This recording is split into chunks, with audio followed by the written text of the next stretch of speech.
Hello students, मैं हूं रचना बंसल। मैं आप लोगों को ऑर्गेनिक केमिस्ट्री पढ़ा रही थी, जिसके अंदर हम केमिस्ट्री वाला पार्ट कंप्लीट कर चुके थे। आज हम देखने जा रहे हैं कि इतनी सारी अपन ने जो केमिस्ट्री पढ़ी थी उसका क्या यूज़ है अपनी एवरीडे लाइफ, मतलब डेली लाइफ के अंदर अपनी केमिस्ट्री का क्या यूज़ है। तो आज का हमारा टॉपिक रहेगा ड्रग्स एंड देयर क्लासिफिकेशन। तो देखिए, पहले डेली लाइफ के अंदर कहाँ कहाँ यूज़ में आती है केमिस्ट्री, तो हम फर्स्टली वो देखते हैं।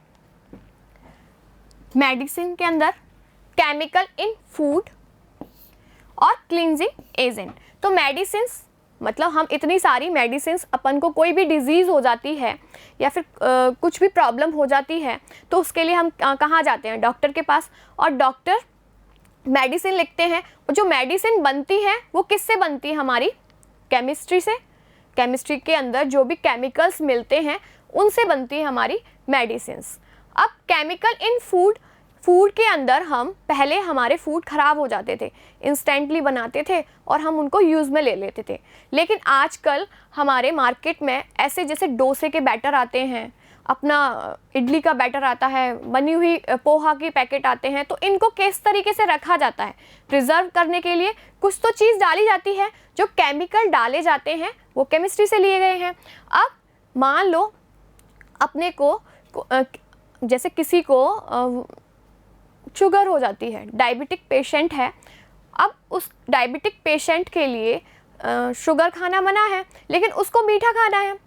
तो हम ऐसे केमिकल्स यूज़ में लेते हैं जो कि मीठे हैं, उसको मीठा बना देंगे और उसकी डायबिटीज़ भी इंक्रीज़ नहीं होगी। तो वहाँ अपना केमिकल यूज़ में लिया जा रहा है। साथ में अपन मार्केट में देखते हैं मिठाई के शॉप पर कलरफुल चीज़ें मिलती हैं।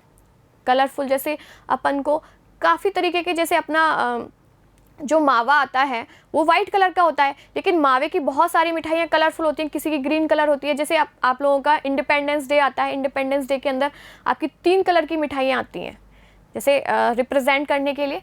तो उसमें फूड में जो कलर डालते हैं वो भी क्या है? Chemical. Cleansing agent, cleansing agent के अंदर हम यूज़ में लेते हैं, जैसे अपना फ्लोर हुआ, गंदा हो गया है, या फिर अपने कपड़े हुए, उनको वॉश करना है, उसके लिए कौन सा केमिकल ही यूज़ में आएंगे।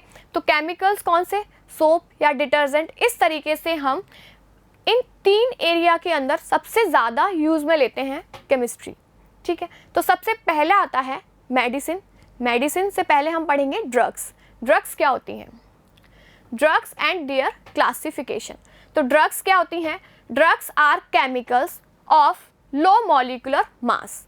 मतलब ड्रग्स एक ऐसी केमिकल्स होते हैं जिनका मॉलिक्यूलर मास तो बहुत कम होता है और जो कि अटैक करते हैं मैक्रोमॉलिक्यूल पर और बायोलॉजिकल रिस्पॉन्स देते हैं।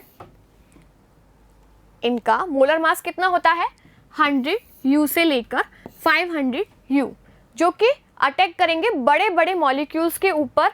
और बायोलॉजिकल रिस्पॉन्स, बायोलॉजिकल रिस्पॉन्स क्यों बोला? क्योंकि ये अपनी बॉडी के अंदर रिस्पॉन्स दे रहे हैं। अपनी कोई भी डिजीज़ ठीक करनी है तो उसके लिए ड्रग्स को किस पर एक्शन करना पड़ेगा? अपनी बॉडी के अंदर प्रेजेंट मॉलिक्यूल्स पर। तो उनको बायोलॉजिकल रिस्पॉन्स बोला है। अब देखिए मेडिसिन्स।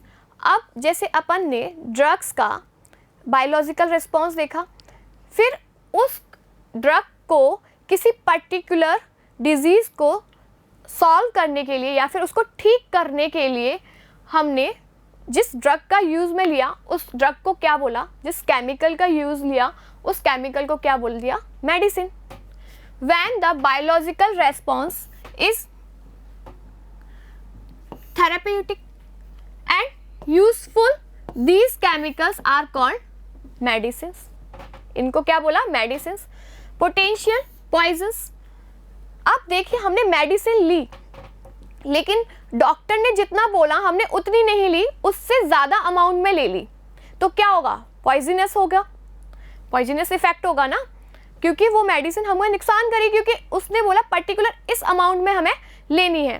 तो when medicines are taken in higher doses, high dose के अंदर हमने मेडिसिन ले ली जाती है, then recommended, then medicines are called potential poisons. उनको क्या बोलते हैं? पोटेंशियल पॉइजन्स बोलते हैं। नेक्स्ट आता है कीमोथेरेपी। अब जैसे हमें फीवर आया तो हमने फीवर की मेडिसिन ले ली और फीवर ठीक हो गया, हमने 2-3 दिन मेडिसिन ली और वो ठीक हो गया। लेकिन कई ऐसी डिजीज़ होती हैं जिनका हमें लंबा ट्रीटमेंट लेना होता है। तो अगर जिनका लंबा ट्रीटमेंट लेना होता है उनको ठीक करने के लिए तो जो मेडिसिन यूज़ में ली जाती है उसको बोलते हैं कीमोथेरेपी। तो use of chemicals of therapeutic effect is long time called chemotherapy. ठीक है, नेक्स्ट आप लोगों का आता है क्लासिफिकेशन ऑफ ड्रग्स। तो ड्रग्स को क्लासीफाई कैसे कैसे किया गया है वो देखते हैं। बेस्ड ऑन फार्मिकोलॉजिकल इफेक्ट, मतलब कि फार्मिकोलॉजिकल उसका क्या इफेक्ट है, मतलब किस डिजीज को क्योर करने के लिए काम में आ रही है मेडिसिन, उसके आधार पर इनका क्लासिफिकेशन किया गया है। बेस्ड ऑन ड्रग एक्शन, मतलब ड्रग का किस तरीके का एक्शन है उसके आधार पर हमने क्लासीफाई किया है ड्रग्स को। जैसे अब हमारे हिस्टामिन्स बॉडी के अंदर प्रेजेंट होते हैं। ठीक है, हिस्टामिन क्या करते हैं, इन्फ्लामेशन ऑफ ब्लड सेल्स करते हैं। अब हिस्टामिन ने ज़्यादा काम करना शुरू कर दिया तो क्या होगा, एंटी हिस्टामिन देने होंगे। तो इस तरीके से उसका किस तरीके का एक्शन है उसके आधार पर ड्रग्स को क्लासीफाई किया गया है। Based on chemical structure, chemical जैसे ड्रग्स की किस किस तरीके की स्ट्रक्चर्स है उसके आधार पर हमने क्लासीफाई किया है ड्रग्स को।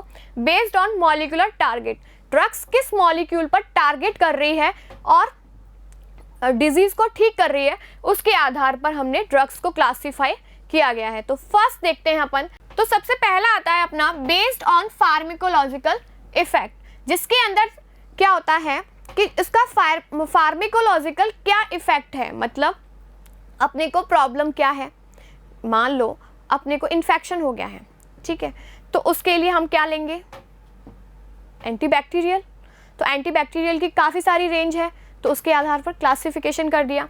अगर हमें पेन हो रहा है तो पेन किलर यूज़ में लेते हैं तो उनमें एनाल्जेसिक आते हैं। तो देखिए इस तरीके से it is useful for doctors, मतलब हम डॉक्टर को बोलते हैं कि हमें ये प्रॉब्लम है, उसके आधार पर वो मेडिसिन्स लिखते हैं, तो वही क्लासिफिकेशन है। It is useful for doctors because it provides them the whole range of drugs available for the treatment of a particular type of problem, मतलब किसी पर्टिकुलर टाइप ऑफ प्रॉब्लम को ठीक करने के लिए अपने मेडिसिन्स का क्लासिफिकेशन किया गया है।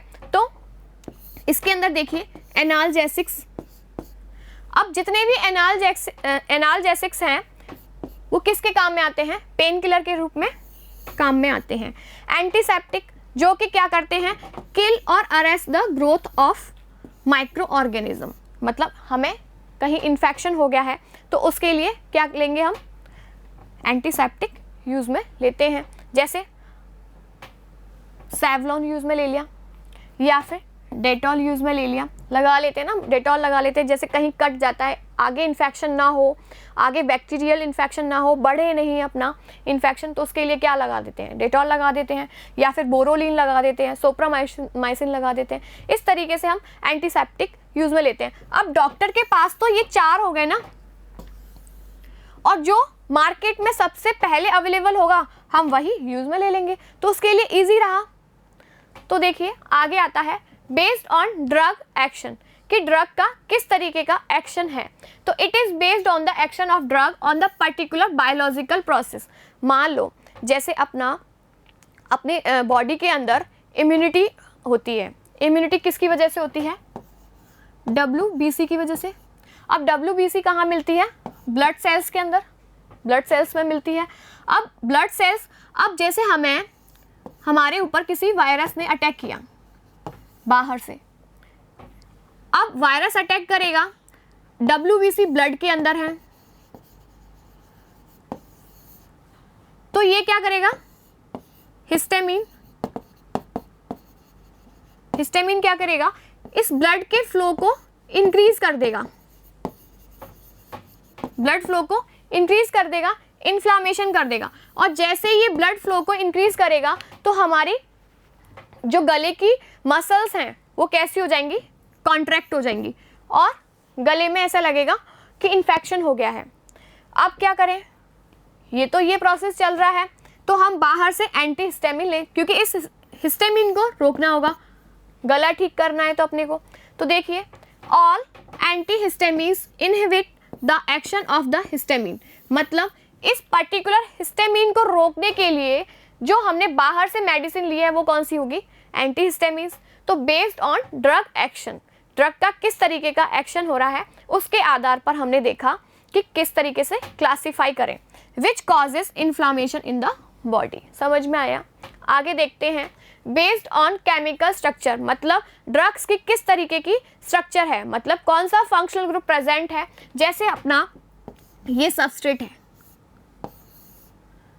और ये अपनी ड्रग्स की स्ट्रक्चर होगी, ठीक है, उसके आधार पर हमने क्लासीफाई किया है। Drugs classified according to common structure features and similar pharmacological activity.